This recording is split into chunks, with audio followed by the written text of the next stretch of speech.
दोस्तों आज की सुपर फास्ट वीडियो में हम भारत के संपूर्ण भूगोल की बात करेंगे और 111 ऐसे महत्वपूर्ण क्वेश्चन चुनिंदा क्वेश्चन लिए हैं जो एग्जाम में बदलते पैटर्न के साथ ट्रेंड होने वाले हैं। तो चलिए बहुत शिद्दत के साथ इस वीडियो को सुपर फास्ट तरीके से वॉच करेंगे। जहां पर मैप की ज़रूरत होगी वहां पर मैप भी लिया है, समझाऊंगा भी, लेकिन वीडियो बहुत तेज़ी से ख़त्म करेंगे। आज इस वीडियो के 15 से 20 मिनट आपके एग्जाम में चार चांद लगाने वाले हैं। देखिएगा पहला क्वेश्चन एग्जाम के लिए कि अगर पूछा जाए कि पूरे होल वर्ल्ड यानी संपूर्ण विश्व का कितना क्षेत्रफल भारत का कितना क्षेत्रफल कवर करता है, मतलब क्वेश्चन क्या कह रहा है ध्यान दीजिएगा कि भारत का क्षेत्रफल विश्व के कुल भौगोलिक क्षेत्रफल का कितना प्रतिशत है, तो वो है 2.4%। ये एग्जाम में इतनी ज्यादा वैल्यू पूछी जाती है, एक प्रतिशत वाली और एक आपका जो है क्या, एक एरिया वाली और एक पॉपुलेशन वाली। तो समझ लीजिएगा कि पूरे वर्ल्ड में जो स्थान कवर करता है भारत, यह भारत 2.4% अकेले कवर करता है। समझिएगा इतना बड़ा राष्ट्र, जन कितने देश हैं दोस्तों। और अगर पूछा जाए जनसंख्या के मामले में कितना कवर करता है पूरे वर्ल्ड में, तो अकेले पूरे वर्ल्ड में 17.5% यह कवर करता है। पॉपुलेशन के हिसाब से चीन के बाद भारत दूसरा ही स्थान है, यह बात दिमाग में रखिएगा। अगला क्वेश्चन तीसरा है, सर्वप्रथम इंडिया शब्द का प्रयोग भारत के लिए किस भाषा में किया गया। दोस्तों ये क्वेश्चन भी एग्जाम के लिए पॉइंट वाला है। समझना है कि अगर हम वर्ड के तौर पर इस क्वेश्चन को समझें तो यहां पर प्राचीन काल से पूछा गया है। देखिएगा अगर हम ग्रीक भाषा की बात करें तो हम ग्रीक से लगाएंगे। हम इंडस वैली भी पढ़े हैं, इंडस वाला जो पार्ट है ना दोस्तों, उसमें बहुत अच्छी विस्तृत व्याख्या देखने को मिलती है। फिलहाल यहां पर इंडिया शब्द का प्रयोग भारत के लिए किस भाषा में किया गया, तो ग्रीक। और अगर संविधान की दृष्टि से देखा जाए तो संविधान में जो भारत का अर्थ है अनुच्छेद 1 में दिया गया है, अर्थात इंडिया अर्थात भारत।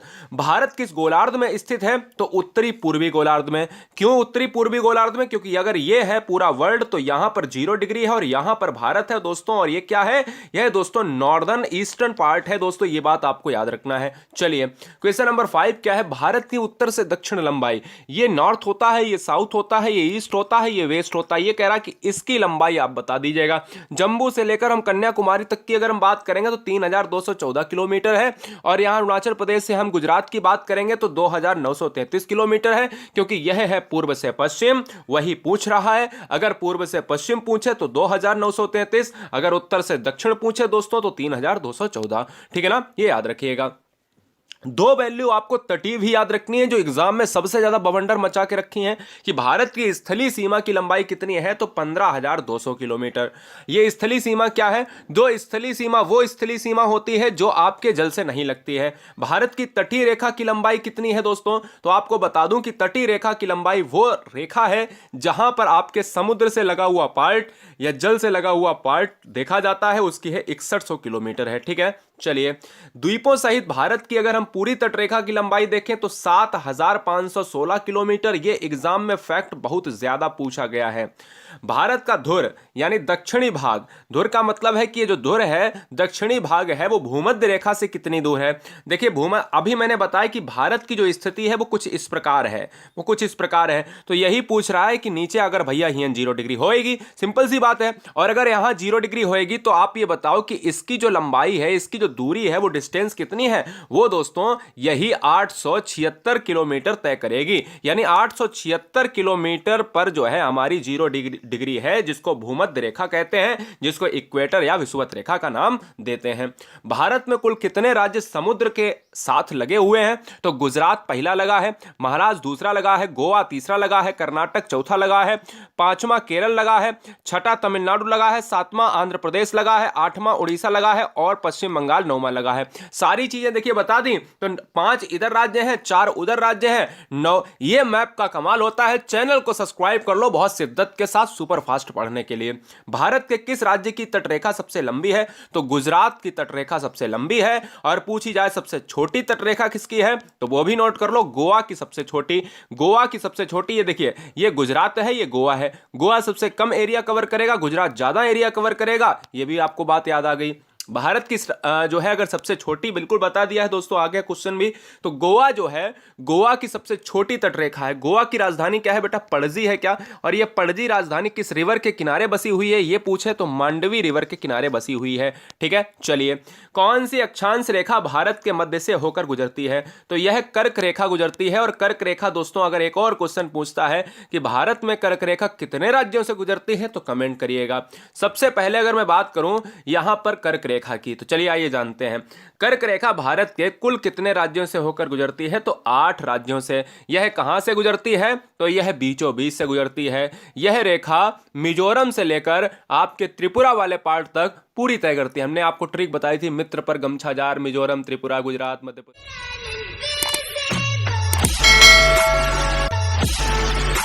कर लीजिएगा इसको, बहुत बढ़िया।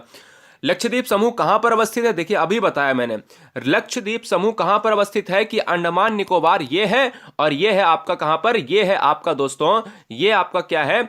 ये आपका बे ऑफ बंगाल पड़ता है और लक्षद्वीप पड़ता है अरब सागर में।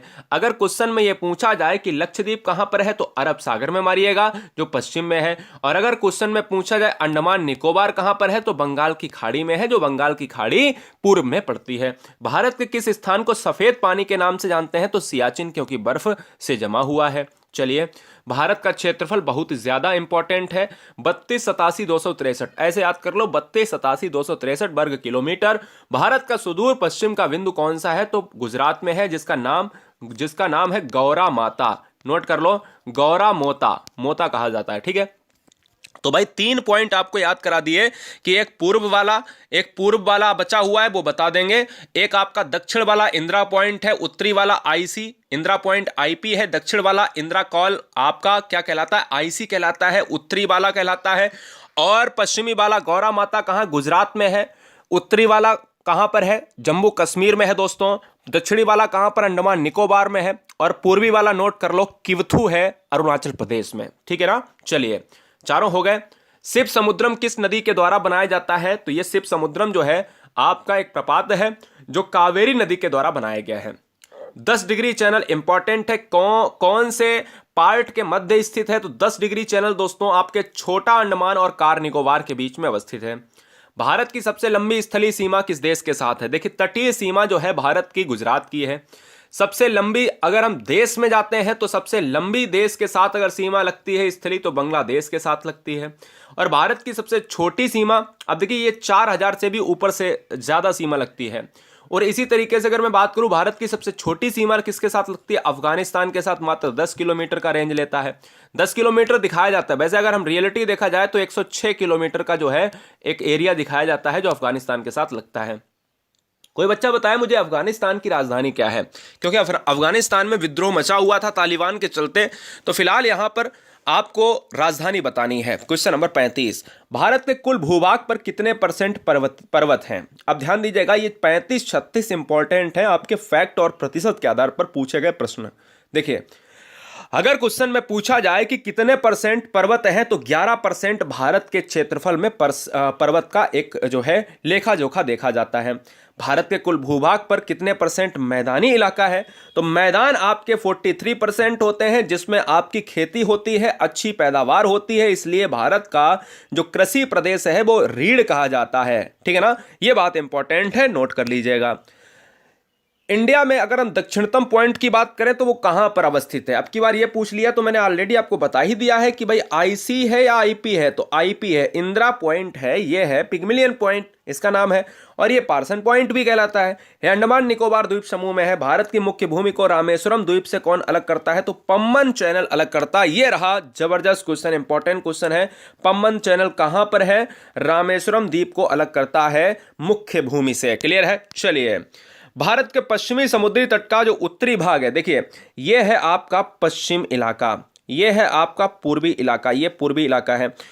अब पूर्वी इलाका को भी बांटा जाता है 2 पार्ट में। एक होता है आपका क्या? एक होता है पूरब से दक्षिण का पार्ट, एक होता है पूर्व से उत्तर का पार्ट, एक होता है आपका पश्चिम से दक्षिण का पार्ट, और एक होता है पश्चिम से उत्तर का पार्ट। ठीक है ना, तो यहां पर आपने आधे आधे में बांट लिया, तो इसको आधे में क्या, इसको जो है आधे में यहां से बांट लिया, इसको आधे में यहां से बांट लिया। हमसे कह रहा है कि भाई उत्तरी भाग को, तो पश्चिम वाला ये क्षेत्र है, इसका उत्तरी भाग क्या कहलाता है, कोंकण कहलाता है। और दोस्तों यही पश्चिमी समुद्र का नीचे वाला हिस्सा कौन सा कहलाता है, मालाबार तट कहलाता है। ये जान लीजिएगा, ये मैप में ही समझ में आएगा। याद रखिएगा कि अगर हम इस वाले क्षेत्र को देखें तो आप क्या कहते हो कि इस वाले जब क्षेत्र को देखेंगे तो आप मालाबार, और इस वाले क्षेत्र को देखेंगे आप तो आप क्या कहलाओगे भाई, आप जो है कहलाओगे कोंकण कहलाओगे। ठीक है, चलिए। भारत तथा पाकिस्तान के मध्य अंतर्राष्ट्रीय सीमा का नाम क्या है, रेड क्लिफ रेखा है। भारत चीन के बीच में कौन सी रेखा है, तो मैकमोहन रेखा है। ठीक है। किस देश के साथ अंतरराष्ट्रीय सीमा नहीं बनती है भारत की, तो श्रीलंका की राजधानी जो है आपकी जो है सीमा नहीं बनती है। पाक जलमंडल, बहुत अच्छा क्वेश्चन है। पाक जलमंडल का मतलब पाक स्टेट, वही बात। तो पाक जलमंडल आप कभी भी भारत और पाकिस्तान के बीच मत लगा देना, भारत और श्रीलंका के दो देशों के मध्य अवस्थित है, यह बात ध्यान रख लीजिएगा। और पम्बन द्वीप दो देशों के मध्य है। आप कैप कैमरिन की बात करते हो तो वहां पर मिलेगा, आप यहां पर ऑप्शन जाएगा भाई जो भी होगा भारत और श्रीलंका के मध्य। चलिए 45, बांदीपुर अभ्यारण्य किस राज्य में है, तो यह है कर्नाटक राज्य में है। कर्नाटक में कोलार और हट्टी की खानें भी हैं। दो क्वेश्चन पूछे जाते हैं कि कोलार की खान किस राज्य में है, हट्टी की खानें किस राज्य में है, तो वो भी कर्नाटक राज्य में है। सूर्य के सबसे दूर ग्रह कौन सा है, तो वरुण है। ये सबसे भैया पास में है बुध, तो सब जानते हैं, लेकिन दूर वाला बच्चे कंफ्यूज होते हैं, इसलिए बता दिया। अगला, विश्व की सर्वाधिक विश्वासघाती नदी किसे कहा जाता है, वांगो नदी को कहा जाता है। विश्व की सबसे व्यस्त व्यापारिक नदी को क्या कहा जाता है, राइन नदी कहा जाता है। भारत के पूर्व में कौन सा देश है, तो भारत के पूर्व में है बांग्लादेश है। क्यों है, क्योंकि आपने ये देखा ये बांग्लादेश है, तो ये आपका पूर्वी क्षेत्र कहलाया। इससे भी पूर्व में जाएंगे तो म्यांमार आपको मिल जाएगा, तो आपकी म्यांमार वाली अराकान योमा श्रेणी भी है। क्वेश्चन में पूछा भी जाता है कि अराकान योमा श्रेणी किस देश की श्रेणी है, तो अराकान योमा पर्वत की श्रेणी कहलाती है म्यांमार में। तो सबसे पहले पूर्वी क्षेत्र में बांग्लादेश आता है। बांग्लादेश की मुद्रा है टका और इसकी राजधानी है क्या है, ढाका है, जो त्रिपुरा को तीन तरफ से घेरे हुए है। भारत के पश्चिम में कौन सा है, तो भारत के पश्चिम वाला इलाका ये है, तो ये जैसलमेर से लगता हुआ पार्ट आपका पाकिस्तान पड़ता। भारत के उत्तर में कौन सा भाई देश है, तो उत्तर में देखिए आपका नेपाल पड़ता है, ये भूटान पड़ता है, ये ऊपर चीन पड़ता है। तो आप समझ रहे हो ना, सारी चीजें मैप से आप देख रहे हो। तो नेपाल ये वाला उत्तर का पार्ट होता है, ये पश्चिम का पार्ट होता है। तो पश्चिम में आपका पाकिस्तान, ये हो गया पूर्व में बांग्लादेश, और ये हो गया नेपाल, भूटान, चीन। भारत के दक्षिण पश्चिम में कौन सा सागर है, दक्षिण पश्चिम का मतलब है कि ये वाला तो आपका भाई दक्षिण हो गया सीधा, और पश्चिम तो आपका ये हो गया, और पूरब आपका ये हो गया। तो दोस्तों ये वाला पार्ट आपसे पूछ रहा है कि ये वाला पार्ट कौन सा है, तो अरब सागर है। और यहीं पर दोस्तों अगर ये पूछ लेता कि भाई दक्षिण पूरब में कौन सा है, तो अंडमान निकोबार है। सिंपल सी बात समझिए, क्वेश्चन कहीं भी पूछ सकता है। देखिए आ भी गया क्वेश्चन, भारत के दक्षिण पूर्व में कौन सा जो है खाड़ी है, तो दक्षिण का मतलब ये दक्षिण है, और ये क्या है, ये पूर्व है, ये पश्चिम है। तो पश्चिम में बता चुका हूं कि भाई लक्षद्वीप पार्ट पड़ता है अरब सागर में। ये वाला कौन सा है, बंगाल की खाड़ी में अंडमान निकोबार द्वीप स्थित है, तो ये बंगाल की खाड़ी एक सागर हो गई, खाड़ी हो गई। भारत के दक्षिण में कौन सा महासागर है, अगर महासागर पूछ ले ये कौन सा फैला हुआ है नीला नीला, तो ये दोस्तों नीले कलर का जो पानी वाला इलाका है, तट से लगे राज्य हैं, ये हिंद महासागर से ही लगे हैं। क्योंकि भारत में एक ही महासागर जुड़ा है। क्वेश्चन में कई बार पूछा गया है कि भारत कितने महासागर से जुड़ा है, तो केवल एक, क्या नाम है, हिंद महासागर।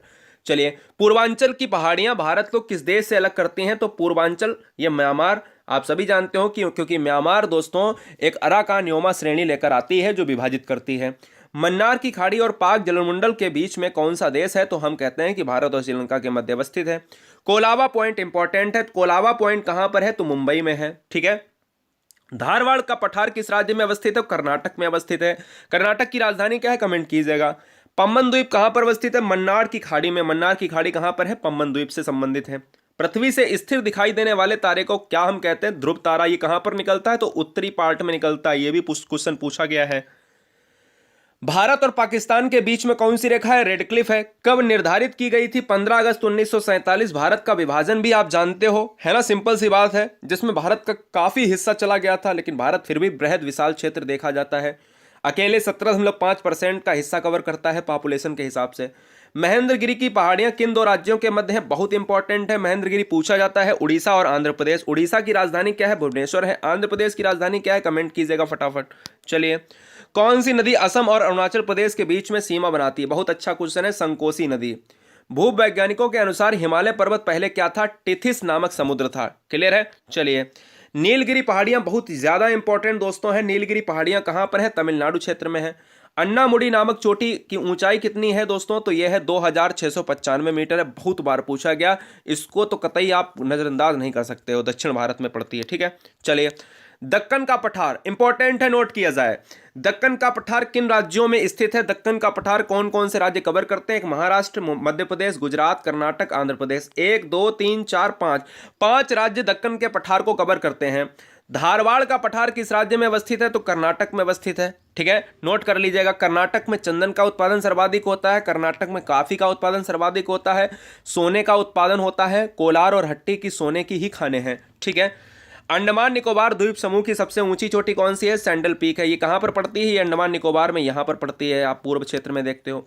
मंगलौर से कन्याकुमारी तक का तटीय क्षेत्र क्या कहलाता है? तो मंगलौर से कन्याकुमारी तक का तटीय जो क्षेत्र कहलाता है वो मालाबार तट कहलाता है। ठीक है, चलिए, आंध्र प्रदेश की पुरानी राजधानी कौन सी थी? तो कुरनूल है। नई राजधानी कमेंट करके बताइए। 1953 एक ऐसा समय था दोस्तों, 1953 से 1956 के दशक में, जो भारत का एकमात्र ऐसा राज्य जो भाषा के आधार पर अलग हुआ था वो कौन सा था? आंध्र प्रदेश था।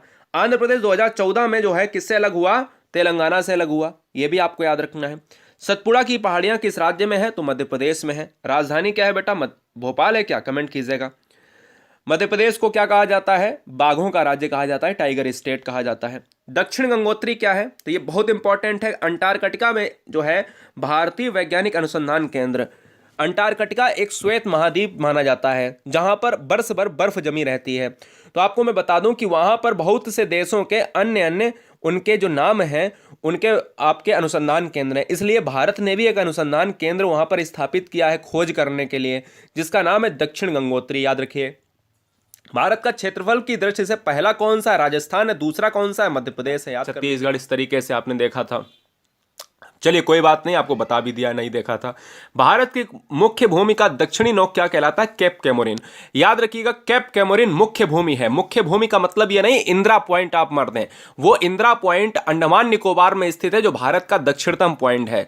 यह दक्षिणतम नोक की बात करी जा रही है। जो दक्षिण जो है भाग आपका मुख्य भूमि का, मुख्य भूमि वो होता है जो आपका स्थल क्षेत्र, तटीय क्षेत्र भारत का जो लगा हुआ है, जो भारत से अलग नहीं हुआ है। ठीक है, चलिए, भारत का सबसे दक्षिणतम बिंदु कौन सा है? तो इंदिरा पॉइंट है। इंदिरा पॉइंट को दोस्तों पिगमिलियन पॉइंट भी कहते हैं। यह भी आपको याद रखना है। कहां पर है? अंडमान निकोबार में है।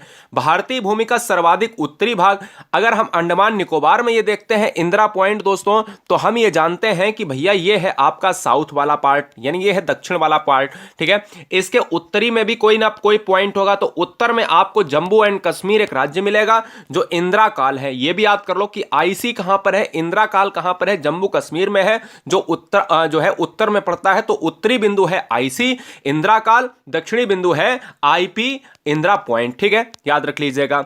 आदम का पुल किन देशों के मध्य है? तो आदम का पुल है इंडिया वीएस श्रीलंका के मध्य है। यह भी आपको याद रखना है। कहां पर है बेटा? इंदिरा जो है इंडिया वीएस श्रीलंका के मध्य है। श्रीलंका की राजधानी कौन है? श्रीलंका की राजधानी है कोलंबो और नई राजधानी है जयवर्धनेपुरम। श्रीलंका क्राइसिस से गुजर रहा है दोस्तों, आपको पता है यहां पर बहुत ज्यादा महंगाई है। और भारत की बात करें तो इसकी राजधानी 1911 के दशक में अगर देखी जाए तो दिल्ली बनी थी। जादूगोड़ा का संबंध किससे है? तो यूरेनियम के खनन से है। यूरेनियम जो है बहुत महंगा एक पदार्थ है, यह भी आपको पता होना चाहिए। चलिए, एक दोस्तों द्वीप है, एक द्वीप है जिसका नाम है दीव। एक द्वीप है जिसका नाम है दीव। दीव एक द्वीप कहां पर अवस्थित है? तो गुजरात में अवस्थित है। गुजरात सबसे लंबी तटरेखा वाला राज्य है, जो ऑलरेडी बता चुका हूं। श्रीलंका को भारत कौन अलग करता है? तो मन्नार की खाड़ी श्रीलंका को भारत अलग करती है। और दोस्तों अगर पूछा जाए पाक स्टेट किनके बीच में है, तो भारत और श्रीलंका के मध्य स्थित है। यह भी आपको पता होना चाहिए। मन्नार की खाड़ी कहां पर अवस्थित है? तो भारत और श्रीलंका के मध्य अवस्थित है। यह भी आपको पता होना चाहिए। चलिए, भारत का कौन सा भूभाग प्राचीनतम है? तो दोस्तों प्राचीनतम भूभाग है प्रायद्वीपीय पठार। प्रायद्वीप पार्ट वो होता है जो तीनों तरफ से जल से घिरा हो, और प्रायद्वीपीय पठार वाला क्षेत्र दोस्तों इसी तरीके से ट्रायंगल आकृति भी बनाएगा। तो यही प्राचीनतम पठार। अगर क्वेश्चन में यह पूछा जाए कि प्राचीनतम श्रेणी कौन सी है, तो भारत की सबसे प्राचीनतम श्रेणी है अरावली रेंज। यह भी आपको याद होना चाहिए। भारत का पूर्वी समुद्री तट किस नाम से जाना जाता है? पूर्वी समुद्री तट का मतलब है दोस्तों ये वाला तट, ठीक है ना। अब ये वाला है पश्चिमी तट, ये वाला है पूर्वी तट। पूर्वी तट दोस्तों होता है ये वाला आपका पार्ट जो होता है, ये आपका कोरोमंडल होता है। अगर मैं मालाबार कह देता तो आप इधर मार देते। सिंपल सी बात है। लक्षद्वीप समूह के द्वीपों की उत्पत्ति कहां पर हुई है, कैसे हुई है? अब दो क्वेश्चन मैं बता देता हूं, देखिएगा। अगर हम मानचित्र की बात करें, सिंपल सा मानचित्र अगर हम दक्षिण भारत का बनाते हैं तो हम ये कहेंगे कि भैया देखिए, दक्षिण भारत के मानचित्र में अगर हम देखेंगे तो हमारा ये मानना है कि ये वाला है अंडमान निकोबार और ये है आपका लक्षद्वीप, ठीक है ना। ये है आपका लक्षद्वीप। तो हम कहेंगे कि लक्षद्वीप कहां पर है, तो पश्चिम में, भारत के पश्चिम में लक्षद्वीप है, भारत के पूर्व में है अंडमान निकोबार। यहां पर प्रवाल रीफ, यानी प्रवाल रीफ का मतलब होता है कोरल द्वीप से इसकी उत्पत्ति हुई है। न्यूमर द्वीप कहां पर अवस्थित है, तो न्यूमर द्वीप है बंगाल की खाड़ी में। बहुत ज्यादा पूछा जाने वाला क्वेश्चन है दोस्तों, याद। सियाचिन ग्लेशियर, सियाचिन को सफेद पानी के नाम से जानते हैं, पहला पॉइंट हो गया। यह सियाचिन ग्लेशियर भारत के किस राज्य में है? जम्मू कश्मीर में है। भारत में यारलुंग तांग्सपो नदी, जिसको हम क्या कहते हैं, जिसको हम कहते हैं भैया जल्दी से बताइए, तिब्बत में क्या कहते हैं? सांगपो वगैरह कहते हैं क्या? कमेंट कीजिएगा फटाफट, ठीक है। इसलिए हम ब्रह्मपुत्र को हम यहां पर पार्ट लगाएंगे। ब्रह्मपुत्र और गंगा सबसे बड़ा डेल्टा, यानी ब्रह्मपुत्र और गंगा मिलकर सबसे बड़ा विश्व का डेल्टा बनाती हैं, जिसका नाम है सुंदरवन डेल्टा। कहां पर बनाती हैं? पश्चिम बंगाल क्षेत्र में बनाती हैं। नोट किया जाए। भारत का सबसे ऊंचा जलप्रपात कौन सा है? जोग जलप्रपात है। इसको महात्मा गांधी जलप्रपात भी कहते हैं, ठीक है ना।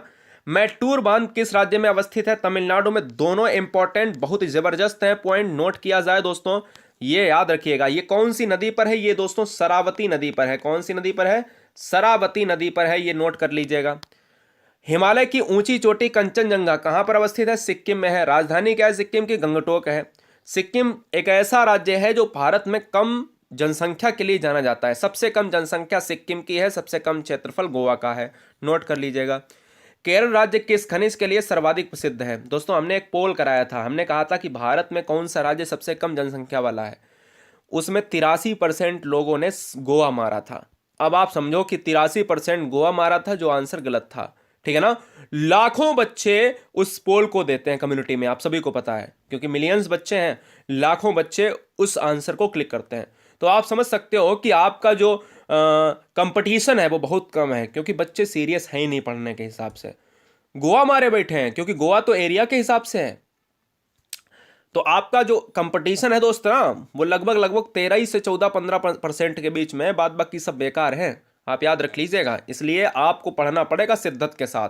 याद रख लीजिए, बात कड़वी है पर सत्यता है। केरल राज्य किस खनिज के लिए सर्वाधिक प्रसिद्ध है? तो लौह अयस्क के लिए प्रसिद्ध है। भारतीय प्रायद्वीप की सबसे लंबी नदी कौन सी है? प्रायद्वीप का मतलब होता है तीन तरफ से जल से घिरा, तो ये दक्षिण भारत की हुई। दक्षिण भारत की गोदावरी सबसे लंबी है। किस नदी को दक्षिण का गंगा कहा जाता है? दक्षिण की गंगा कहा जाता है। तो दोस्तों ये गोदावरी हो गई। भागीरथी और अलकनंदा का संगम कहां पर है? तो देवप्रयाग में अलकनंदा का संगम मिलेगा। कोसी नदी अपनी धारा बदलने के, कौन सी नदी? यहां पर देख कोसी लिख दिया, तो सिंपल सी बात है, आप जानते ही हो कि कोसी नदी का जो संबंध है वो है दोस्तों बिहार राज्य से है। कहां से है? बिहार राज्य से है। राजधानी दोस्त पटना हो जाएगा। और दोस्तों अगर मैं बात करूं जन घनत्व के मामले में बिहार नंबर 1 है। और साथ ही साथ कौन सी नदी अपना मार्ग बदलने के लिए प्रसिद्ध है? तो कोसी नदी। बिहार का शोक किसे कहा जाता? तो कोसी नदी, ठीक है ना, याद रखना है। चलिए, ज्वार मुहाना यानी ज्वार नदीमुख मुहाना कौन सी नदी बनाती है? तो ये नर्मदा नदी बनाती है। सतपुड़ा और जो है विंध्याचल के बीच में, या विंध्याचल होना चाहिए, सतपुड़ा और विंध्याचल के बीच में कौन सी नदी है? तो ये नर्मदा से दोनों क्वेश्चन हमने ये आपको बता दिए, ठीक है ना। नर्मदा, ताप्ती, माही, लूनी, घग्गर, ये सभी क्या हैं? ये डेल्टा नहीं बनाती हैं, पश्चिमी प्रभाव वाली नदियां हैं। सूरत किस नदी के किनारे स्थित है? तो ये ताप्ती नदी के किनारे स्थित है। भारत की किस नदी में अंतर्देशीय जल निकासी है? तो दोस्तों लूनी नदी है। लूनी, माही, घग्गर, ये लूनी नदी दोस्तों एक लवड़ी नदी भी है, यानी नमक वाली नदी। क्वेश्चन में पूछा जाता है नदी किसे कहा जाता है। भारत का सबसे ऊंचा बांध कौन सा है? तो यह है आपका भाखड़ा नागल बांध। किस नदी पर है? तो यह है सतलज नदी पर है। दो क्वेश्चन बने। किस राज्य को तालाब सिंचाई की पारंपरिक क्षेत्र यानी तालाब सिंचाई का पारंपरिक क्षेत्र माना जाता है, कि परंपरा है दोस्तों तालाब की सिंचाई करने का? तो तमिलनाडु में, याद रखिएगा तमिलनाडु, इंपॉर्टेंट फैक्ट है। चेन्नई इसका कैपिटल हो जाएगा। चलिए, गंगा डेल्टा के मैंग्रोव वनों को क्या कहते हैं? तो गंगा डेल्टा के मैंग्रोव वनों को कहते हैं सुंदरबन, जो पश्चिम बंगाल वाले एरिया में अवस्थित हैं। हरियाणा में प्रसिद्ध पक्षी अभ्यारण्य कौन सा है? तो सुल्तानपुर। या क्वेश्चन में पूछ सकता है कि सुल्तानपुर पक्षी अभ्यारण्य किस राज्य में है? तो हरियाणा में है। एक और चीज याद कर लीजिएगा, सबसे कम भारत में वन कहां पर है? भारत में जो वन है सबसे कम है वो है हरियाणा में।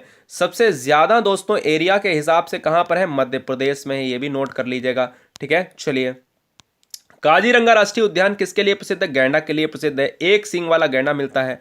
भारत में समुद्री गाय बायो रिजर्व क्षेत्र में पाई जाती है। समुद्री गाय कहां पर पाई जाती है? तो यहां मन्नार की खाड़ी में पाई जाती है।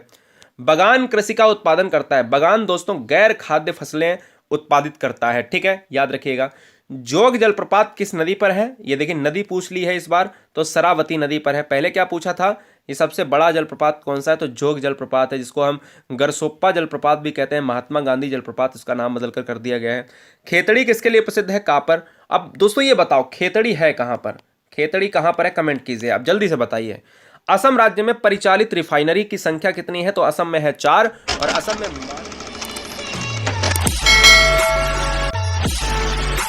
हम उम्मीद करते हैं इस वीडियो में आने वाले सभी बच्चे बहुत ही गहन अध्ययन के साथ बहुत ही सुपर फास्ट तरीके से चीजें। काजीरंगा अभ्यारण्य गर्म पानी अभ्यारण्य है।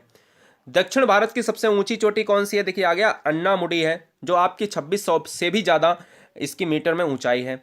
कौन सी नदी ओडिशा में अपना डेल्टा बनाती है? महानदी। दोस्तों आपको मैं बता दूं कि महानदी जो डेल्टा बनता है वो ओडिशा में बनता है। ये क्वेश्चन एग्जाम में पूछा भी गया है, और आपको ये यहां पर बताना होगा कमेंट बॉक्स में कि भारत का जो सबसे लंबा जो बांध है वो कौन सा है। कमेंट कीजिएगा, क्या हीराकुंड है? और दोस्तों आपको मैं बता दूं कि हीराकुंड जो बांध है वो आपका महानदी से संबंधित है। 101 लास्ट के 11 क्वेश्चन आपके स्क्रीन पर। मंगल की परिक्रमा करने वाला भारत ही नहीं, पूरा मतलब पूरा एशिया जो है पूरे ये 100 देश जो लगते हैं एरिया वाइज, उनमें ही नहीं बल्कि पूरे एशियाई देशों में अगर हम देखा जाए तो भारत ने डंका बजाया था। ये आपको पहले भी बताया था। मंगल को हम लाल ग्रह कहते हैं। रीजन क्या है? रेड ऑक्साइड है। ठीक है ना। प्रकाश को सूर्य तक यानी प्रकाश को सूर्य से पृथ्वी तक पहुंचने में आपको पता है कि लगभग चंद्रमा और अगर पृथ्वी के बीच की बात करें तो 1.22 सेकेंड लगते हैं, जबकि सूर्य से पृथ्वी तक का जो प्रकाश होता है वो 8 मिनट 22 सेकेंड लगते हैं, या 8 मिनट 20 सेकेंड लगते हैं। लगभग वही है। सूर्य की सतह का तापमान 6000 डिग्री सेल्सियस होता है, और उसके बाहर के पार्ट को क्या कहते हैं? कोरोना कहते हैं। सूर्य की ऊर्जा का स्रोत क्या है? परमाणु संलयन। परमाणु संलयन क्या है? जब दो नाविक या दो से अधिक नाविक मिलते हैं तो संलयन होता है, और हटते हैं तो फिर भैया टूटते हैं तो वो खंडन होता है। उष्णकटिबंधीय घास स्थल को क्या कहा जाता है? तो सवाना। ये सवाना घास स्थल कहा जाता है, ये नोट कर लीजिएगा, सवाना। ठीक है ना। ये कहां पर पढ़ते हैं आपके? तो ये दक्षिण अफ्रीका वाले पार्ट में पढ़ते हैं।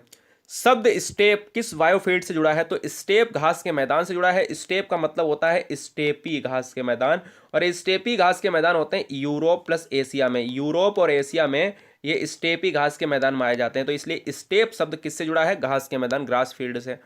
लेटराइट मिट्टी किस राज्य में पाई जाती है? तो केरल और महाराष्ट्र में पाई जाती है। केरल साक्षरता में नंबर 1 है, ये भी नोट कर लीजिएगा। भारत के मिट्टी विस्तार का सर्वाधिक क्षेत्रफल है जलोढ़ मिट्टी है। कितना परसेंट है दोस्तों? 43% है। 43 से 46%, याद कर लीजिएगा। जलोढ़ मिट्टी को हम कांप मिट्टी भी कहते हैं, कांप मिट्टी या दोमट मिट्टी कहते हैं। इसको हम उपजाऊ मिट्टी के नाम से जानते हैं। भारत में मिट्टियों का प्रकार कितना है? 8 प्रकार की भारत में मिट्टियां पाई जाती हैं। कृषि अनुसंधान केंद्र ICAR ने इसका जो है व्याख्या करी है। भारत में चंदन के वृक्ष सर्वाधिक पाए जाते हैं कर्नाटक में, और सदाबहार किस्म के जंगल कहाँ पर पाए जाते हैं? भूमध्य रेखीय क्षेत्र में। जो भूमध्य रेखीय क्षेत्र होता है ये वाला पार्ट है ना, ये वाला पार्ट होता है पृथ्वी के बीचों बीच का क्षेत्र। और दोस्तों है पेट्रोलॉजी किसका अध्ययन है? तो पेट्रोलॉजी जो अध्ययन है वो है चट्टानों का अध्ययन। तो मैं ये कह सकता हूं कि हमने बहुत शिद्दत के साथ चीजों को पढ़ा है। अच्छा, पेट्रोलॉजी ये है चट्टानों का, और ये आपका मिट्टी का है पेडोलॉजी। ठीक है ना, ये आपको याद रखना है। तो दोस्तों कैसा लगा ये वीडियो? चलिए मिलते हैं नेक्स्ट वीडियो में, तब तक के लिए जय हिंद, वंदे मातरम।